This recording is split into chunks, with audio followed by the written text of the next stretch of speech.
You guys, we are getting ready to move and we've been talking about decluttering. My husband man, my amazing husband man, look at him, he's right there. He is up early this morning decluttering, getting things out of the garage. Don't worry about my hair, it's natural. Everybody know they don't look good all the time. I don't know if we'll take some of our flags. Are you thinking about taking any of the flags, babe? No, I hadn't thought about Okay, so we'll see. The flags are something easily that could be folded up and taken with us, so maybe we'll see. I don't know, but I will say most of this has got to go. Hello everyone and welcome back to the channel. I'm Crystal and I'm excited because today I am going to be giving you some updates concerning our move to Johannesburg, South Africa, and these updates are going to be intertwined and based on some questions that someone sent in about our move. So make sure if you have any questions about our relocation to Johannesburg, South Africa, that you leave them in the comments because I'll get back to them and I'll get back to you. So let's go ahead and let's jump into today's video. This person, their name is called Sippin' Slow. I said their name because they left in the comments. I don't think they mind. Asked about me doing a video speaking on the steps taken, preparation, and how long we plan for our move to Johannesburg. I'll start kind of in reverse. So planning for our move to Johannesburg, we're still planning. We're not there yet, but we do plan to be there like the first week in June. I'm not gonna drop the date in today's video, but we did pick a date. I was literally just looking at flights, but as far as preparation goes, I would say we really started planning in October, late October of last year, which was after our first trip there. We started really talking about our transition at that time. And then I would say from January to February is when we really started thinking, okay, we need to narrow down a date, and we traveled back in February. So I would definitely say if you're planning to move to another country, whether it's South Africa or anywhere else, make sure that you visit multiple times because of how far Johannesburg is from Tampa, Florida. We've only been twice before our move, but we did stay about a week and a half each time that we went. And when we went in February, we solidified schools for our children and everything like that. And so I would say in February is when we really started to get into the nitty-gritty of planning for our transition to Johannesburg. So again, securing the school for the kids, meeting and doing tours there with the headmaster, as well as meeting with realtors. We met with multiple realtors on our trip in February. We saw several beautiful homes. I'm sure you've seen those videos. If not, make sure you go and check them out here on the channel. And we selected our home. We let them know our timeline and when we were planning to move, found out all the requirements to be able to get a lease on a home there. We're not going to purchase first. We are planning to lease first because we want to make sure we like the area that we're in, get comfortable, get rooted, find out more about the home ownership laws and things like that before we would decide to purchase if we go that route. But we really wanted a smooth and easy transition, and owning a home, at least here in the States, can be a lot of responsibility. We own the home that we have, and so there are just so many additional things and responsibilities that come with owning a home, so we did decide to lease the home that we will be in. I would say February was a really strategic trip for us. We rented a car so Ricky could practice driving. I didn't drive that time. I don't plan to drive much while we're over there. We're only going to be getting one car. That's mainly what we did in February and then going into March as well.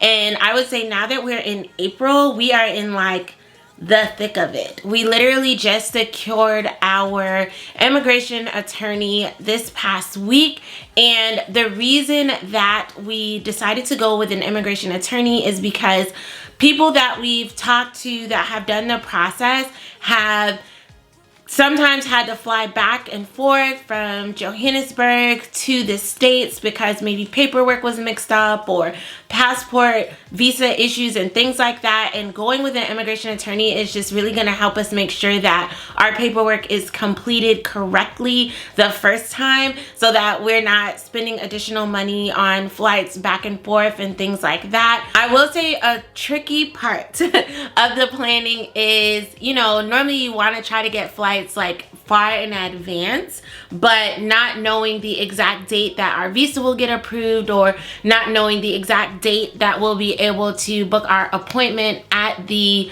embassy in Washington, D.C., because it's based on when all the paperwork is completed, doesn't allow me to purchase our flights as far in advance as I normally would like to. I'm just, you know, staying in prayer with God, making sure that I've done what I can do. That was a cool message my pastor just taught. He was talking about doing what you know to do. And so that's basically what we've been doing in this part of the process. I went to the doctor, had multiple appointments and things like that. I did a video on that because you have to get blood work and different things like that done. So I've been doing some of that back end work as well as Ricky, just to make sure we have all of the things that will be needed for the paperwork completed, so that when we give it over to the attorneys, they're able to complete it and have it done as quickly as possible.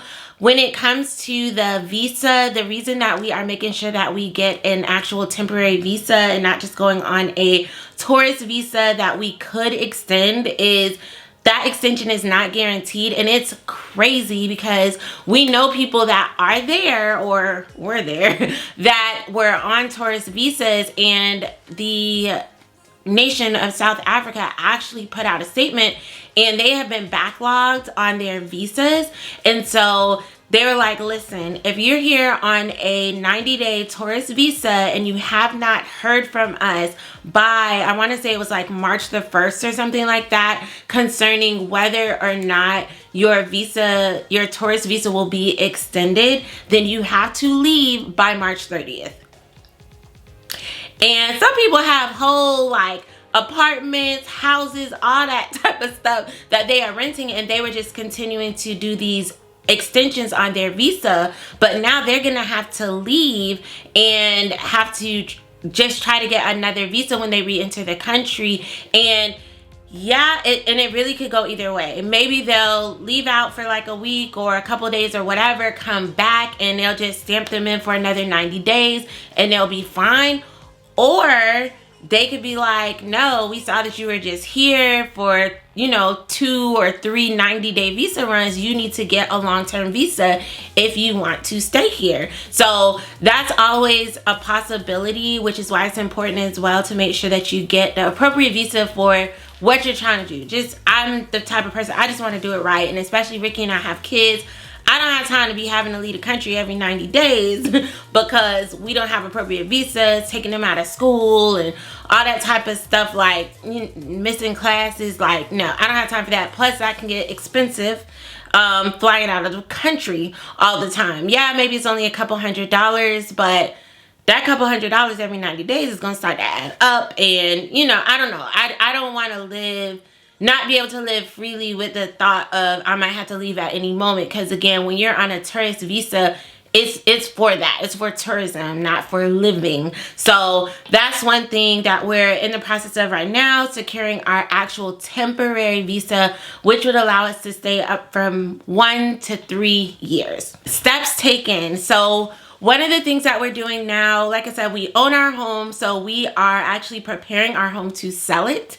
So there's different just painting and little things that we need to fix up around the house that we're doing, because we actually want to put it on the market at the end of the month. We're going to be going through a realtor. We're excited because we feel like we're going to get some great value for our home. We recently had it appraised, so I'm excited about that.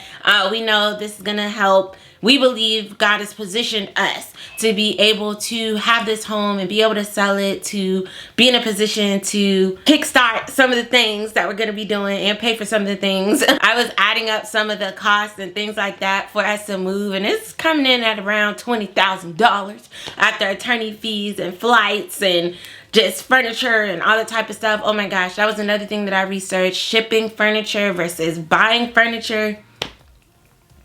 It is like I don't know, probably around like $8,000 to try to ship the furniture because they only ship from certain ports. So we would have to transport our luggage to an actual port. The one closest to us will be Miami, and then from there they would have to pack it on, and then you have to pay for insurance for your stuff if it gets damaged. And there's like, it does frequently get damaged, especially if you pack it instead of them packing it on, and that's an additional fee if they pack it on. But if they don't pack it on, they charge you more. It's like, it's a whole thing. So we gonna be just getting furniture when we get there because it's actually going to be less expensive, but we've already talked about it and we do plan to adopt a more minimalistic lifestyle. I feel like I'm looking around the house right now like, where did all this stuff come from? So I'm actually looking forward to that, like just having less stuff. That's one of the things that we're going to be doing. So I would say in preparation, we're kind of just continuing to minimize and condense the things that we have so that we can, you know, just be prepared to move lightly and quickly when the time comes. So I know I mentioned visas. So we did have to do some research on visas, and the type of visa that Ricky and I landed on applying for is actually an artist visa. An artist visa is a visa for people who paint, sculpt, or write.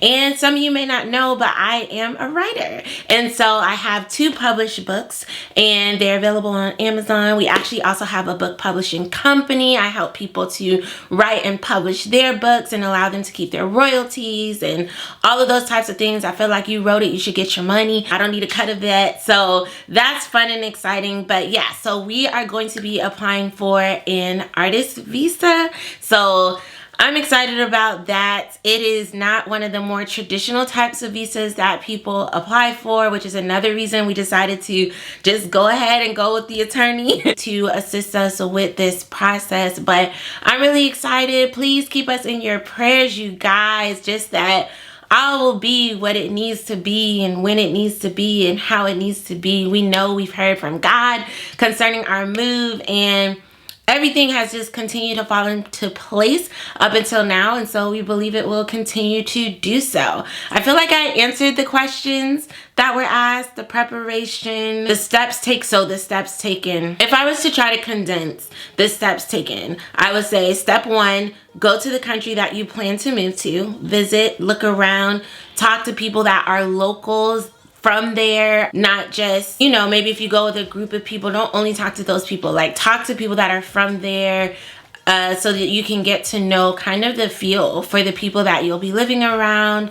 Another thing that we did was go and secure housing. We met with realtors, again, like I said, so that we could see about places to live, what were some of the safer areas that were mentioned in the place that we're moving to. I've said it before, everywhere on the planet has places that are safe and places that are not as safe. So I don't care what country you're moving to, even if you're moving to America, make sure you're looking to find out where it is safe to live, because everywhere ain't safe, not even in America. So that was one of the things that we did. We researched places that would be safe for us to live, especially having children, so that we could know, you know, what area to be in. And we hung out in those areas, and we also tried to drive in those areas in the nighttime so we could see them in the day and in the night.